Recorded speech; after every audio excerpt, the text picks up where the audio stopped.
This is the Neurosurgery Podcast.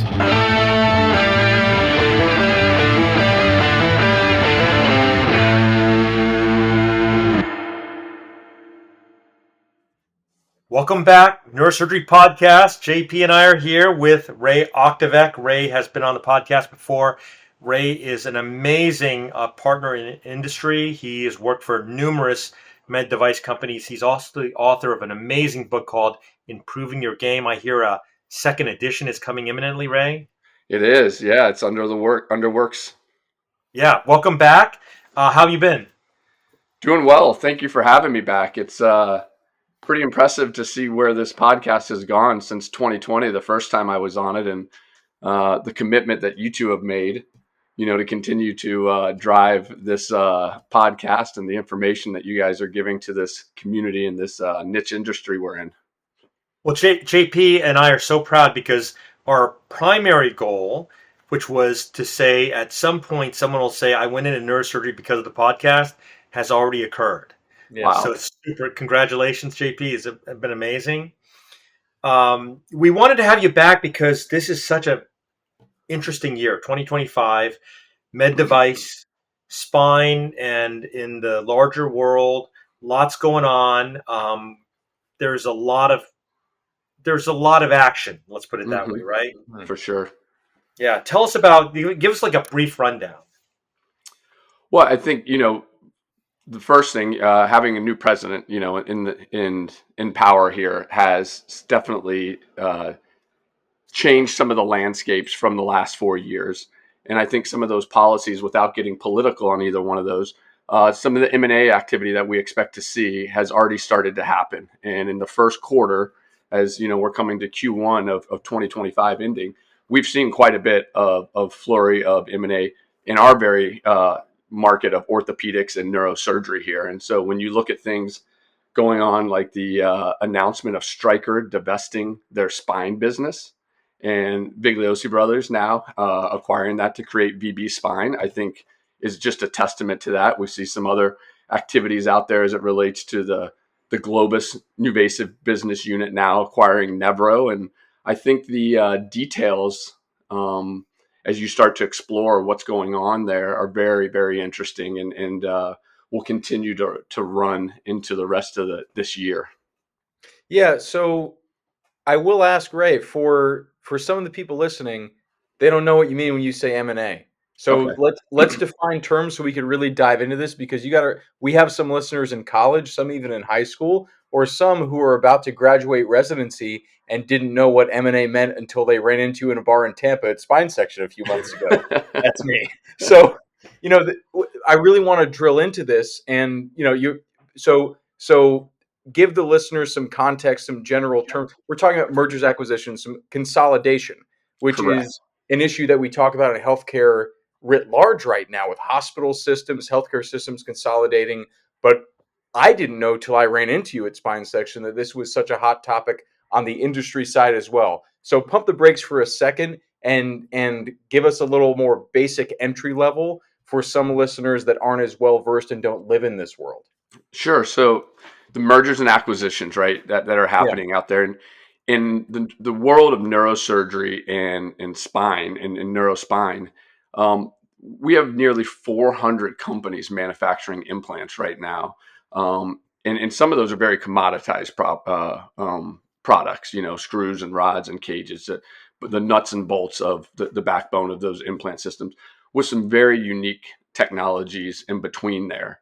And those companies, those unique ones, they've been very successful over the past of growing and being able to get acquired by the larger companies like the Strykers that we speak about, or Medtronics and J&J. But what's interesting is when you see some of these bigger players starting to divest their business units, and when you talk about consolidation, whether you're Johnson & Johnson, you're Medtronic, you're Stryker, they're looking at the total revenue of these hospital systems and what they're doing, and they're trying to get every single line of that facility, right? So that if you're Medtronic, you bought Covidien, which is a suture company, and soft tissue and all these, because they're already in all those surgeries where these products are being used, right? So they're trying to complete that vertical that they're in and trying to capture as much of those revenue pieces within that surgery as they can. So when you see a Stryker that has a very strong portfolio in orthopedics and in the operating room with their even with some of their other products that they have, whether it be endoscopic, their soft tissue, to sell off a business unit like spine,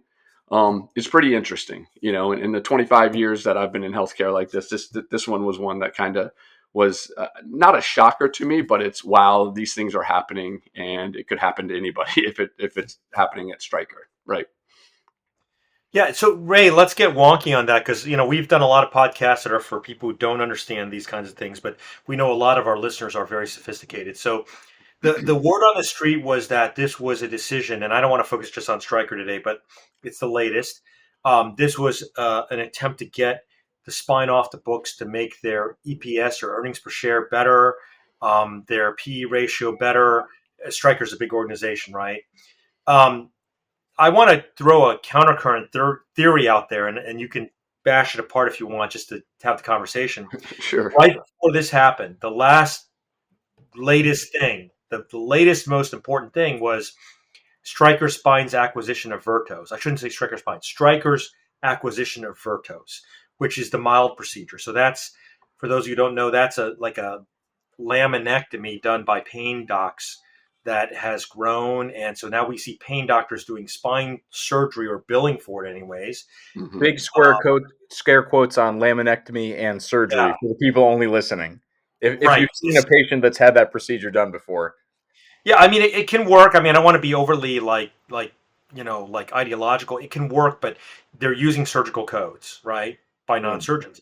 And so that created a backlash in 2024, and this spins Stryker Spine right out of that into the VV Brothers realm.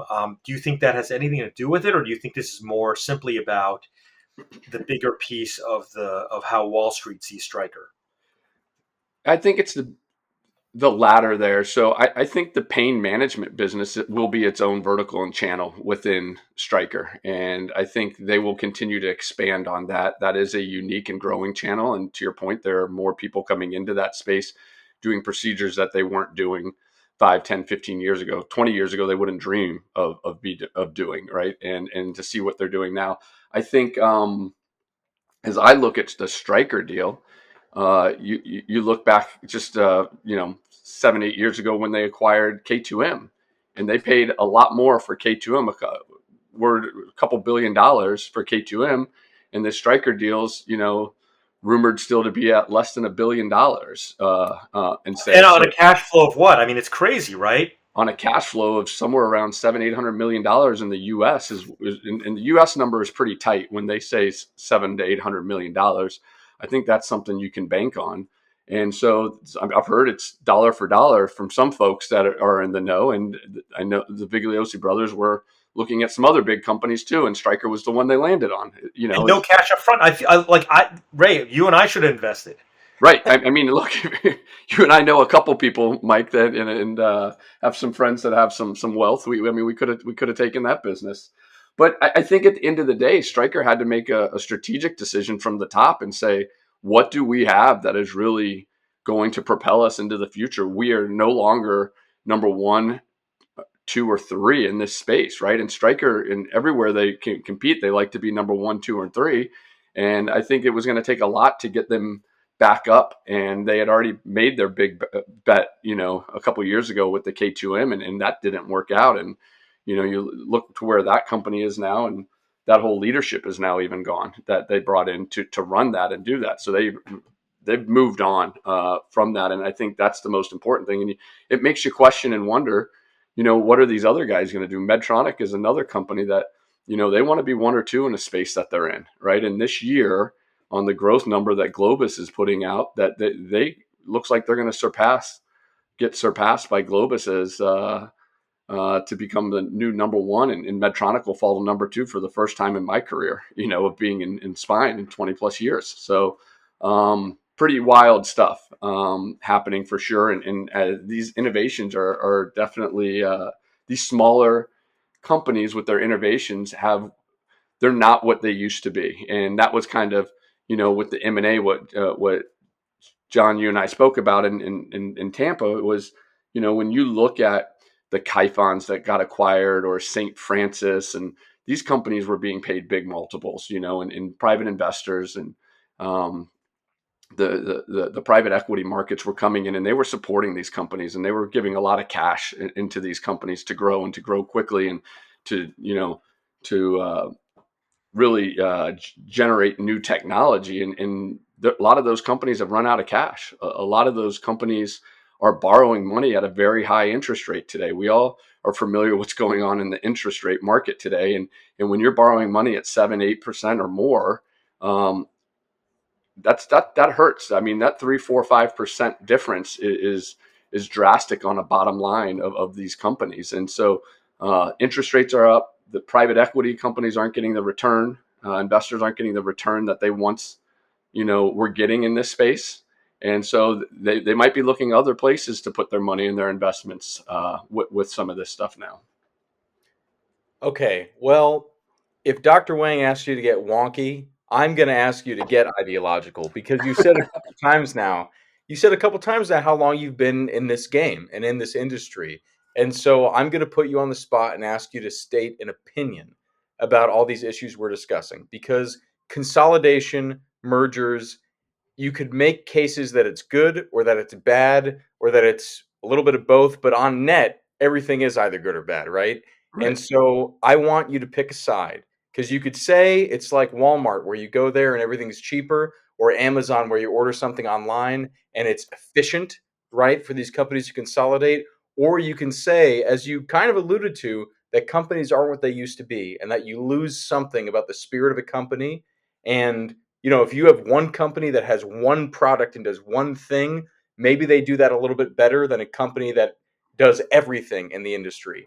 And I want to give a small shout out to one of the residents at Rush, Dan Wolfson, who's been on this show before. He just wrote up this insane history of the pedicle screw litigation in the 90s that I pray he actually publishes. He has a history of writing things up and then not publishing them, but he does it for his own satisfaction.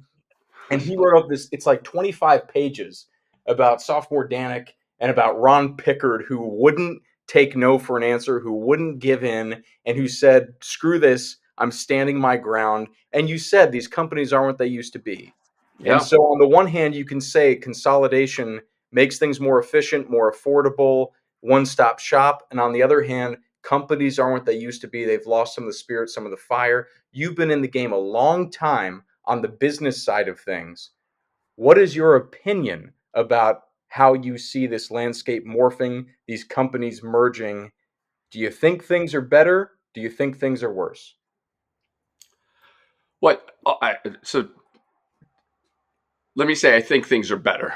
My opinion is I like these small companies and these mid-cap companies. That is where the innovation comes. If you're a young surgeon and you're coming up and you're going to design and develop and really create some things that help change the way you treat patients, a lot of that's happening in the smaller mid-sized companies. These larger companies are there to acquire that technology when something it can prove that it is better or superior, or has the significant value. That's where those larger companies come into play. There is not a one-stop shop in spine. I mean, you could look at the Globus portfolio right now and objectively say they probably have the most comprehensive portfolio in spine. But I promise you, for every single procedure, everything you want to do and different technology, they don't have it all. And those were two very big companies that had very great independent portfolios before they became one. Still don't have all of that. Medtronic, who's been the market leader forever, doesn't have all of those technologies. And certain companies have better technologies and better spaces and unique technologies. And then the smaller and mid-sized guys are making just as good technology as it rates, to the biomechanics of the product and what they can put out there. It's really a race to, as we talked about healthcare consolidation, right? These healthcare companies are continuing to try to reduce the number of vendors within their hospital. And that's going to be the biggest thing that shuts out the small to mid-sized players, is the consolidation of the vendors that they allow into a hospital. facilities like HCA, the largest hospital system in the country, they have a price to pay to play, right? They whatever their pedicle screw price is, you match this, and then you can do business. Other large systems may have a cap at 10 companies that they allow, and that's it, and there is no exclusions. Others will have 3 or 4 companies where they say this is our vendors. And some of these university systems around the country, they have 2 or 3, and they try to stay very hard fast that 90% of all their implants are going to be these 3 companies based on the contracts. And those typically are the big boys. Those are your larger top 4 companies, top 5 companies that can win those contracts. Outside of that, there's a big drop unless you have something very unique. And my roots coming from NuVasive, we had XLIF, right? And that was able to be our Trojan horse into these hospitals, into these contracts, and do that. And there's other technologies out there today. And you look at, what different companies and ATEC and these folks have, and what they're doing. They're playing in that big arena, and they have unique technology. And so the question is, are they able to sell their full portfolio when they get approved and continue to grow? And these smaller companies, their lifeline is every salesperson they have that can get them into a new hospital and new customers. I mean, every win matters at that low level. And that's something fun to be a part of, is when you're with a company, when, every victory, every win, every, surgeon that you can turn on to your technology and show the value of that and how it's going to benefit the surgeon and the patient, and you win in that moment, at these small companies, those are big things that are celebrated. And that's a lot of fun to be a part of. And that's kind of where I've spent the latter part of my career. I've been with, the big boys like J&J, and, now with a mid-cap company, and, that being fun on that front side of that technology is a lot of fun. Yeah, it's really interesting, Ray. I will say it's an exciting time. I think, obviously, Medtronic's the market leader around the world. This Globus NuVasive union is threatening their primacy. They've had it for my entire career as well.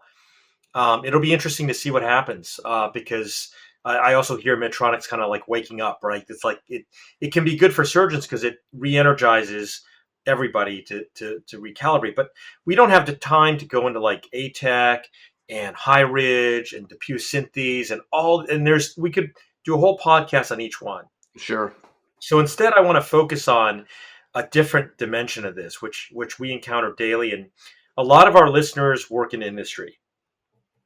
For the folks, and your book speaks to this in an indirect way, all these changes, whether it's High Ridge coming out of Zimmer Biomet, or VB taking over the Stryker Spine franchise, folks are being reshuffled. They're being let go. They're looking for new jobs. Like, this has got to be a very difficult time for a lot of folks out there who are the people we see every day right? No, it absolutely is. And I can tell you, even with these smaller mid-sized companies that are very tight in cash, there's good people losing their job right now in these organizations that aren't directly tied to, the salesperson, especially on this commercial side of the business. Some of these other companies, you're seeing them starting to reduce R&D spend and engineers and folks like that in order to reduce spend, have good products, but they have to be more cost conscious there. I can say this, one of the things, and I've spoke to some of my buddies at Stryker, joining VB, and if you're in line with the customer and you're somebody selling, I mean, you've got to be excited about this deal. Bigliosi Brothers didn't come in there to buy Stryker to let it go flat or to lose money. They're coming in and they're looking at every industry person and say, how do we double your sales? How do we increase, the number you did last year? What products do you need? What do you need to be successful? How do we grow your business? And that's their game. And that's what those guys have been really good at, is taking products, like Sentinel and the Pro Disc and some of these products that were dying, at J&J, and turning them around and really making them growth driver and product and market share leaders in their space.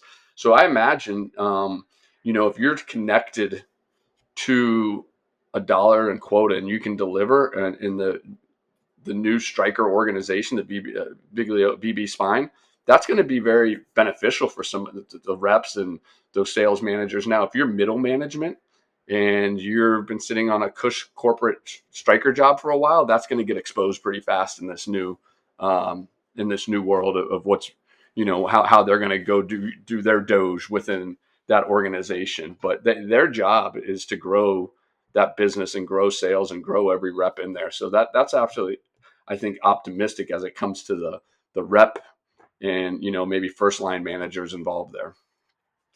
Yeah, I mean, hashtag do your Doge. Maybe we should make that a movement and try to bring that to every industry, every company. That'll take the nation by storm. You'll improve the efficiency and save money of every organization you're involved with, but people will set your car on fire. It's a trade-off. We'll, we'll, we'll see what happens. But as we're wrapping up, we talked about kind of getting into a second topic, and I think this is a great natural segue into it, which is the role of the rep in the hospital, in the OR, but even, writ large, we can talk about the relationship between surgeon and device company. Because right now, with not just Doge, but Maha and everything going on in this country right now, there is a huge controversy about the pharmaceutical industry and the medical industry as an entity, and the influence that it's had on the health of the people in the country, advertisement, media. But frankly, if we could put on our white knight hats for a moment, we could acknowledge that bad people exist. Crazy, right?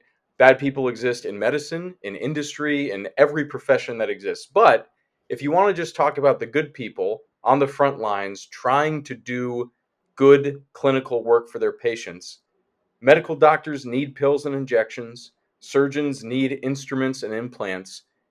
If you even restrict our conversation to assume it's only good people doing the right thing, we need tools. And so maybe, Ray, you could talk a bit about the relationship between surgeon and salesman, right? Because there was that law that was floated in Connecticut last year, we were talking a bit about, that was going to ban reps from the OR. We talked a little bit about it on this podcast at the time. I got in a lot of fights on the internet about it, like I do about everything. Stupid idea. If you've ever set foot in an OR, what a stupid idea to try to ban the reps, right? So talk a little bit about how hospital culture is shifting towards the frontline reps for the company and for the companies in the industry in general who provide us the implements to take care of our patients. Yeah.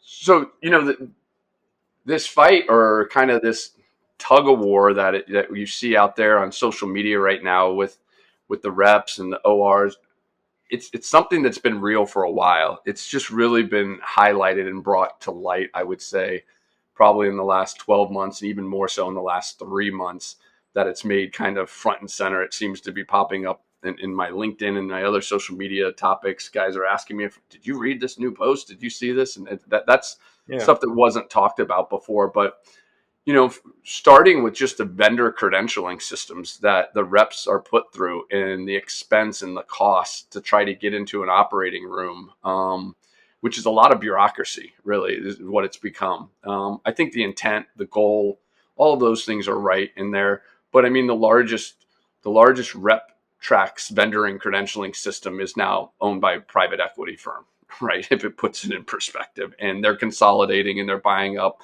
and they're raising prices, and prices have doubled from last year in some situations. So this is not something being made up or a farce out there by the industry and the reps that you see talking about it.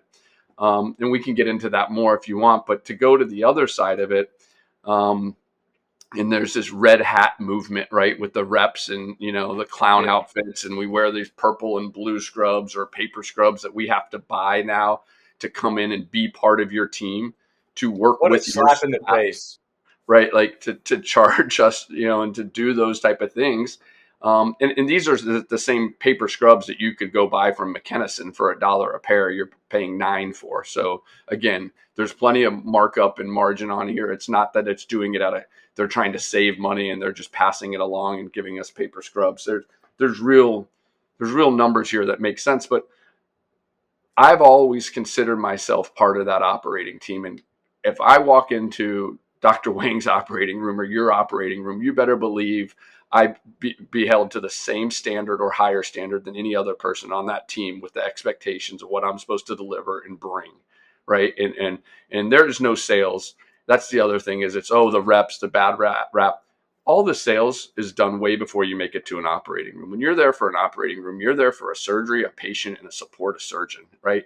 And throw the rest out the window at that point.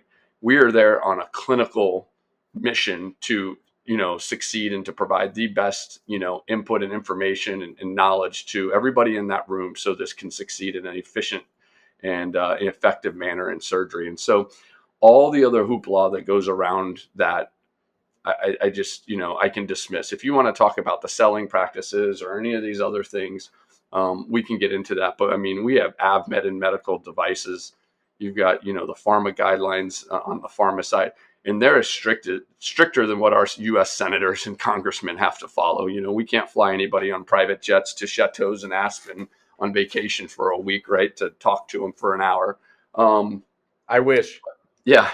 But it's the amount of things that a rep does to be successful on a daily basis. It so far exceeds showing up and pointing with his laser pointer at where the screw is that the doctor's calling out for. The preparation to get everything there and sterilized and processed, get it back out. It's extensive, and even getting a case started when the nurse asks you to go grab something and run down the hall, or can you go down and grab XYZ laminectomy tray, and you're doing a job of another staff member within that hospital so many times, and there's only a small window that maybe you're doing your actual rep job on point, but there's so much other things that you're contributing to that operating room and to that surgeon. And I know the surgeons I work with, they're grateful when there's a great rep in the room and they can't start a case on time or their day doesn't go well when their normal rep is not there, just because they do so many other things than just manage their trays. So Ray, tell us now in that setting, right, about the new edition of your book. Like what drove you to say, look, I got to get a new edition out there. The market's changed. Your original edition goes back over a decade, right? Like, is the market the same or is it different now? I would say the backbone of the market has remained really the same. How we do our job and the hurdles and the red tape that you go through today than you did 15 years ago or 20 years ago, is extensive. The VAC committees and the approvals of products, it's not hard. I would say that it's easier to get a doctor trained and going to a lab and agreeing to trying your product than it is the 6 to 9 months it takes to get a hospital to approve a product that, from a cost standpoint, is not adding any additional costs. From a safety or efficiency or time management, could all be better. It's just the system bringing products into a hospital and the bureaucracy and really the amount of people that it has to go through to get to approval today has, inordinately expanded at a very kind of fast rate. So approvals is probably the hardest thing in the job. But I think the goal of this book was, I meet people every day and they want to say, hey, can I connect you to my nephew? Can I connect you to this person? They want to get into medical device sales. Let's talk to them. I think the goal of this book is it's a great entry-level book for anybody wanting to get into the industry. I think it's a great read for anybody who wants to understand and learn more about it, who's maybe not on the commercial side of the business. I think it's a phenomenal read for somebody like that. Somebody who is a seasoned rep who has 20 years experience, I think you read this book and you go, oh man, I used to do that and that used to work. That was really successful. I need to do that again. I need to incorporate that habit or that task back into it. I'm not giving anything revelational in this book that is going to change it, but there's some just real key, I think, some real key focused areas on what makes a great rep great. And ultimately, and I say this in the book, you don't have to be the best rep in the world. You just need to be the best rep in your territory, that your doctor knows he needs a great rep. He's calling this person, right? Like, who's the best person he can call? And your name comes to mind, then you're doing your job as a rep, right? And you keep striving to be the greatest rep in the world, but you succeed when you're the greatest in your territory, your area, in your doctor's minds. Amen to that. And I've said this a few times talking about the rep in the OR controversy and all of this red tape and nonsense you were talking. The hat and the scrubs you have to pay for in the machine. I remember when our hospital got one of those machines. I said it then, I say it now. What a slap in the face. It pisses me off. And what is Tiger Woods without his caddy? What is James Bond without Q, right? Like, it's sales rep is a dumb name. It should be technology specialist or something, right? Like, when you're in the room, it's so much more than it's not sales, as you said. It's not that at all. Indispensable role in the OR. We thank you for coming on and sharing your view about that role, that evolving controversy, and the industry changes as a whole. One of the pleasures of doing this podcast with Dr. Wang all these years is I get to meet so many people. And when we crossed paths in Tampa a few months ago, I think we were talking at the bar for 25 minutes before we realized that, oh, we did a podcast together. Yes. That one was on the phone. There was no face-to-face for that one. So Right. we were a few drinks in, and it was like, oh, wait, we've talked before. So that was great. It's a real pleasure to have met you in person at Spine Section. Best meeting ever. It's a real pleasure to have you on the show again to do this where we can see each other. We're going to link to the book for all of our listeners. Great book. It's on Amazon, available wherever you get books. We're going to link to our prior episode with you. Ray, thank you so much for your time coming back on the show. Yeah, well, thank you guys. This is always such an honor, and I think it's even bigger an honor for me to get invited back a second time. And Mike knows, I think, the world of him, and John, I look forward to watching your career grow and blossom. And it's pretty awesome industry we get to work here in spine and neurosurgery, and the family that it becomes, and everybody kind of knows everybody. So this is just another step in that whole thing. And I can't tell you how much I enjoy listening to each one of your episodes drop, and hearing something new and learning something. A lot of times the technical aspects of some of the neurosurgery concepts are above my head, but yeah, this is something great you guys do. So it's wonderful being a part of it. Thanks. Thank you, guys.